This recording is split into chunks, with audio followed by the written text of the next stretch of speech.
loi visant principalement à instaurer la responsabilité collective quant à l'amélioration de l'accès aux services médicaux et à assurer la continuité de la prestation de ces services est adoptée. Alors, notre duo est de retour ce matin pour pouvoir commenter justement ce qui s'est passé, entre autres, cette nuit. Martine et Louis sont avec moi. Bonjour, vous deux. Bonjour. Alors, on l'entendait, ça s'est passé. Ça s'est terminé aux petites heures du matin, 3h51, finalement. Projet de loi qui a été adopté concernant la rémunération des médecins. Juste un petit mot peut-être en commençant là-dessus. Martine, l'image du gouvernement, comment elle en ressort à la suite de l'adoption sous bâillon? Bien, c'est pas seulement l'adoption sous bâillon. Je crois que c'est les derniers jours et pour ne pas dire les dernières semaines. Oui. Je pense qu'au-delà des négociations, si on devait prendre un polaroid de ce qui se passe au Québec par rapport aux médecins et le gouvernement, on a un gouvernement qui est extrêmement impopulaire et qui doit se trouver une victoire coûte que coûte, parce que sinon, l'année prochaine, ça sera très difficile. Et d'un autre côté, on a des médecins qui se sentent ni vus ni entendus, et on a des citoyens qui n'arrivent pas à trouver des médecins de famille, par exemple. Donc, ce qu'on voit, c'est un rappel de l'état de notre système de santé qui ne fonctionne pas. Alors, si on devait regarder de l'extérieur une photo, c'est ça. Tout simplement. Alors, un gouvernement qui n'arrive pas à se faire allier avec ses médecins, alors que techniquement, ça devrait être ça. Si on veut que le système de santé fonctionne, le gouvernement du Québec et les médecins doivent être partenaires. Et là, c'est pas ce qu'on a du tout. Non. Il y a des mots très forts qui ont été utilisés, des expressions très fortes qui ont été utilisées par les fédérations, les spécialistes notamment qui parlaient d'un régime soviétique, qui ont parlé de prison également en parlant des dispositions dans la loi. Une déclaration de guerre, avait dit Lucien Bouchard, fossoyeur en parlant de Christian Dubé. Ça, c'était le docteur Oliva aussi qui disait ça. Qu'est-ce que vous pensez des messages qui ont été envoyés, Louis? Oui, c'est une négociation vraiment intéressante pour ça parce que normalement, le bien-être des patients est au cœur de la discussion. On l'invoque. Ça ne marche pas tout le temps, mais on l'invoque. Donc, on va dire on manque de médecins, mais parce qu'on veut soigner les gens. Les médecins ne sont pas suffisamment payés. Il faut faire un rattrapage avec le Canada parce que sinon, on va perdre nos meilleurs médecins, etc. Et là, ça n'a pas fait partie de la discussion. C'est plutôt ces gros mots-là, c'est-à-dire les questions de prison, les questions de régime soviétique. Qui ont été utilisés par les médecins et non pas le... En fait, le patient au cœur de la négociation, c'était devenu l'argument du gouvernement. Donc ça, c'est extraordinaire. Puis ça en dit long sur la stratégie de communication des médecins, je trouve, de ne pas avoir mis les patients au cœur de ça et surtout de ne pas avoir l'air de se rendre compte que les gens n'ont pas accès aux soins de santé, puis que c'est la principale récrimination des gens. Et ça ne fait pas partie du discours. C'est un peu surprenant, je dirais. On va voir le déroulement donc, de tout ça dans les prochains mois parce que les attentes, elles sont très élevées, évidemment. On va passer maintenant à cette fameuse publicité du gouvernement ontarien qui a remis en fait le feu aux poudres avec le président américain Donald Trump. Cette publicité où on utilise un ancien discours de Ronald Reagan dans lequel il parlait des conséquences difficiles que peuvent avoir les tarifs. Alors peut-être qu'on peut en écouter un extrait avant d'entendre nos stratèges là-dessus. When someone says, let's impose tariffs on foreign imports, it looks like they're doing the patriotic thing by protecting American products and jobs. And sometimes for a short while it works, but only for a short time.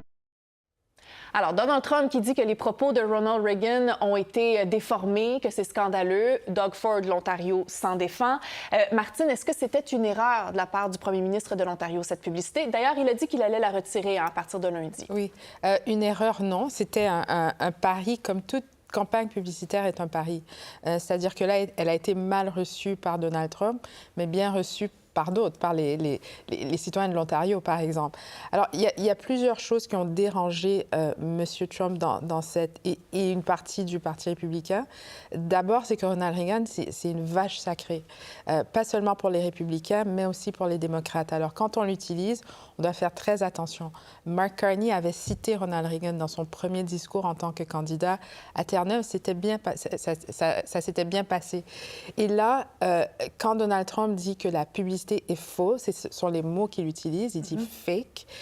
C'est pas vrai. Parce qu'il dit que Ronald Reagan adorait les tarifs, au contraire. Alors, Ronald Reagan n'adorait pas les tarifs, et en passant, Ronald Reagan était pro-immigration. Alors, cette espèce d'icône du conservatisme n'a rien à voir avec le conservatisme présentement aux États-Unis. Ça, c'est une chose. Mais en plus, c'est que quand on regarde le discours, et il est disponible sur YouTube de Ronald Reagan, les propos ont été entre guillemets, édités, c'est-à-dire ils ont été raccourcis, mais le propos est le même, c'est-à-dire la ligne directrice est la même, que les tarifs ont des conséquences qui peuvent être néfastes. Alors, je parlais de Paris, comme quand le gouvernement canadien a fait cette campagne très réussie en passant, qui était « Tariff is a tax », qui était tapissée un peu partout à Washington et dans les États clés. Ça aussi, c'était un risque, mais ça a été un risque payant. Donc, je crois que M. Ford s'en sort bien parce que, d'abord, on en parle beaucoup.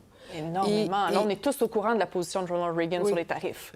Et la position de M. Ford. Et lui, quand il dit « non, je regrette, je la garde jusqu'à lundi », c'est parce qu'il y a des matchs de la Série mondiale et c'est ça sa cible. Donc, peut-être où ça a été délicat, c'est que je ne crois pas qu'il ait vérifié avec M. Carney avant.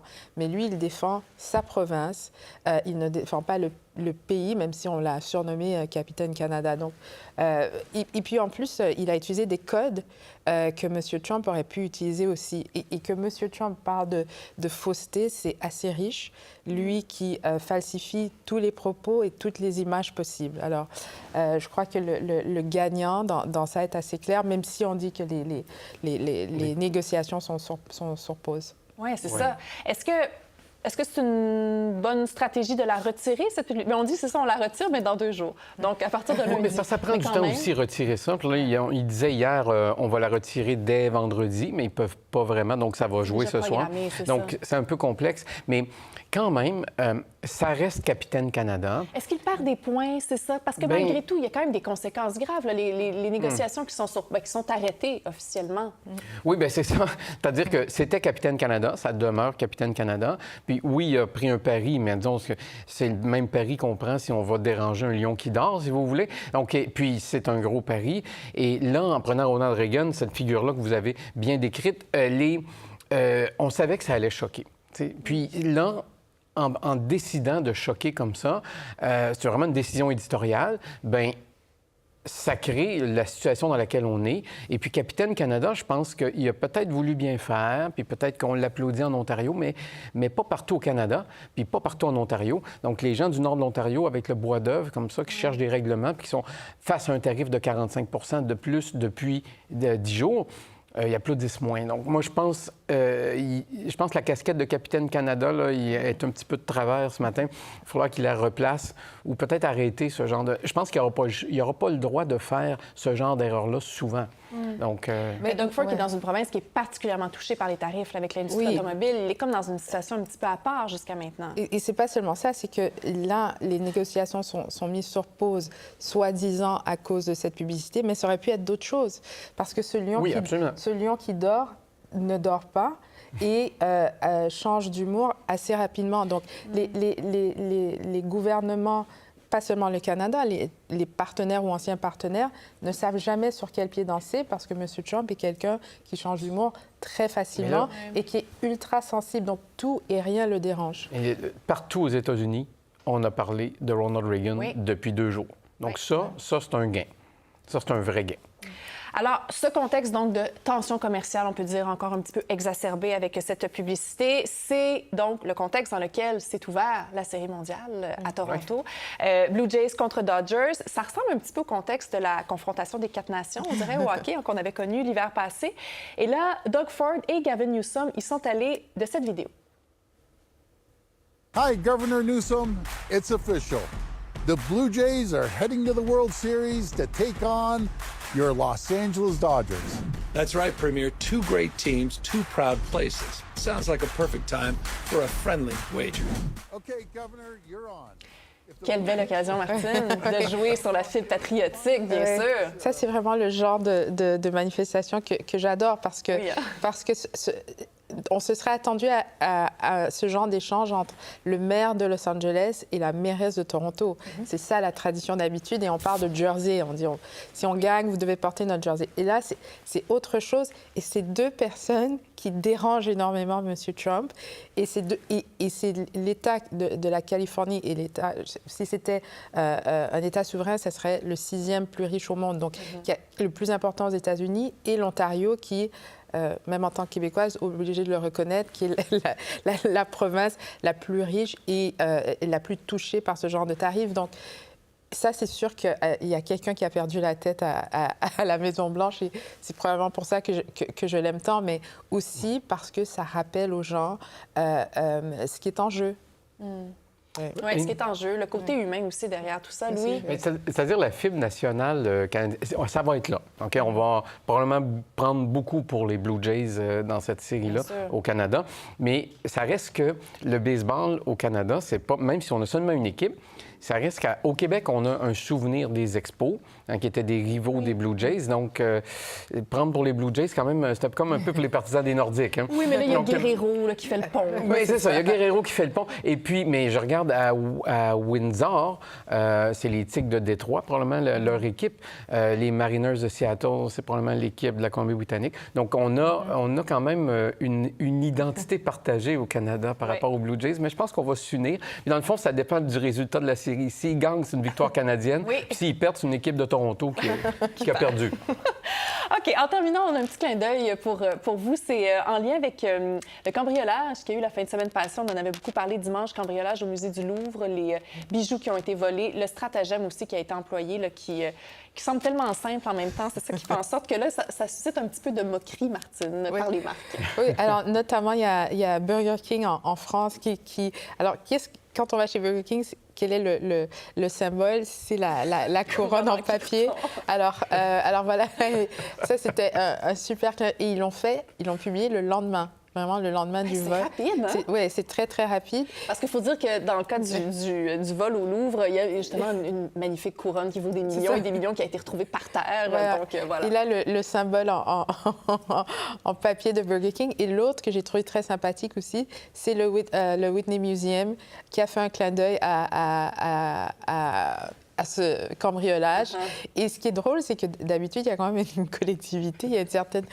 il y a un appui entre... Oui, il y avait comme une solidarité. Une solidarité dans le musée. Et là, pas vraiment. Donc ça, c'est... voilà, j'ai trouvé que c'était bien joué. Oui, oui. Louis, il y en avait une autre aussi qu'on avait sortie, je pense que c'était en lien avec... Parce que c'est l'image du mont de charge qui frappe dans tout ça, même quand on les voit repartir dans le mont de charge, ça descend tranquillement comme ça. Il y en avait une. Bocker, c'est l'entreprise qui fabrique ce mont de charge-là. C'est un mont de charge Bocker. Quand la compagnie s'est rendue compte que son mont de charge était partout au monde, il dit, bon, ben si le temps presse, nos monts de charge sont très utiles. Et puis, bon, c'est un peu, peut-être un peu déplacé, mais ils l'ont publié en allemand d'abord. Puis, à la demande générale, ils l'ont publié en anglais par la suite. Donc, s'il faut faire vite, vous pouvez prendre notre mont de charge. Et en plus, ce mont de charge-là, il a été vendu à une compagnie parisienne en 2020 et il a été volé. Puis, c'est avec un mont de charge volé qu'on a volé les bijoux. Vraiment? Oui, c'est une mise en abîme. Oui, c'est ça. Mais c'est ça, on en rit un peu parce que, justement, pour une fois, c'est un drame pour lequel, évidemment, aucun visiteur n'avait été blessé, tout ça. Ça me faisait penser même, je voyais George Clooney, de la franchise des films Ocean Eleven et tout ça, qui saluait le travail des cambrioleurs, justement, en disant c'est un bon travail. Alors, bref, voilà, ça fait du bien de pouvoir sourire là-dessus. Martine, Louis, merci beaucoup. Merci. On se reparle la fin de semaine prochaine. Bonne Bon semaine. week-end. Au revoir. Pour voir nos émissions en entier, rendez-vous sur la chaîne Ici RDI.